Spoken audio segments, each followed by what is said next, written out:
আসসালামু আলাইকুম বন্ধুরা, বার্ষিক বর্ধিত বেতন শুরু হয়েছে।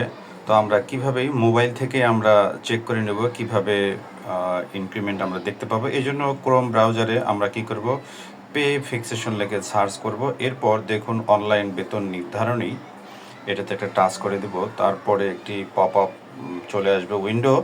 তারপরে আমরা থ্রি ডট রয়েছে, এরপর এখান থেকে ডেস্কটপ সাইট এটি সিলেক্ট করে দেব। এরপর আমরা ইনক্রিমেন্ট যে লেখাটি রয়েছে এখানে টাচ করে দেব। এরপর এখানে হা রয়েছে, হা লেখাতে আমরা আরেকটি টাচ করে দেব। এই সকল কার্যক্রম আপনার মোবাইল থেকেই করতে পারবেন। তারপরে বেসামরিক যে কথা রয়েছে, বেসামরিক রয়েছে, আমরা এই বেসামরিক অপশনটিতে টাচ করে দেব। এরপর দেখতে পাবেন যে উপরে রয়েছে এনআইডি ঘর রয়েছে, এখানে আপনি যেটি দিয়ে পে ফিক্সেশন করেছিলেন সেই এনআইডি নাম্বারটি এখানে আপনাকে ইনপুট করে দিতে হবে। তারপর নিচে যে ভেরিফিকেশন নাম্বার রয়েছে, এই ভেরিফিকেশন নাম্বারের ঘরে আপনার ভেরিফিকেশন নাম্বারটি এখানে টাইপ করে দিয়ে দিবেন। এরপর যেটি করতে হবে, নিচে আরেকটি ঘর রয়েছে, এখানে আপনাকে ক্যাপচাটি টাইপ করে দিতে হবে। যদি কখনো ভেরিফিকেশন নাম্বারটি আপনি ভুলে যান তাহলে এখানে ফরগেট ভেরিফিকেশন রয়েছে, এর মাধ্যমেও ভেরিফিকেশন নাম্বারটি বের করা যায়। আমরা ক্যাপচাটি এখন এখানে টাইপ করে দিচ্ছি।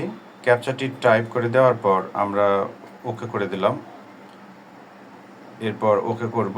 ওকে করার সঙ্গে সঙ্গে এখানে আরেকটি পপ আপ চলে আসবে। এখানে আমার একটু ভুল হয়েছে, এনআইডি নাম্বার ডিজিট কম ছিল,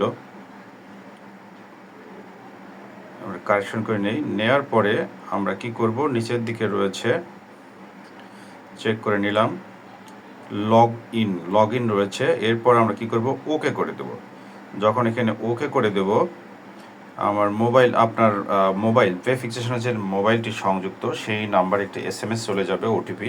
সেই ওটিপিটি এখানে আমরা টাইপ করে দেব। তারপর নিচের দিকে ভ্যালিডেট রয়েছে, ভ্যালিডেট করে দেব। তো যেহেতু মোবাইল দেখতেছি, আমরা কি করব, বাম সাইডের যে মেনুটি আছে এটা একটু টাচ করে আমরা হাইড করে দিলাম। এরপর 1/7/2025 এরপর গো করে দেব। গো করার পরে দেখুন এখানে চলে এসেছে পে ফিক্সেশন রিপোর্টটি। এখন আমরা এটা মোবাইলে কিভাবে এটা সেভ করব সেটি দেখাচ্ছি। দেখুন উপরের দিকে একটু প্রিন্ট যে আইকন রয়েছে, এই প্রিন্ট আইকনে আমরা একটা টাচ করে দেব। দেওয়ার পরে দেখুন এখানে আমার উপরে যে প্রিন্ট রয়েছে, ইপসন লেখা রয়েছে, আপনার ক্ষেত্রে অন্যটি আসতে পারে, এখানে আমরা টাচ করে দেব। সেভ অ্যাজ পিডিএফ কথাটি এখানে টাচ করে দিলাম। তারপরে দেখুন উপরে ডাউনলোড আইকন রয়েছে, এই আইকনে একটা টাচ করে দিব। আমরা এই আইকনটিতে টাচ করে দেব। দেওয়ার সঙ্গে সঙ্গেই আপনাকে লোকেশন দেখাবে এই ফাইলটি আপনি কোথায় সেভ করতে চান।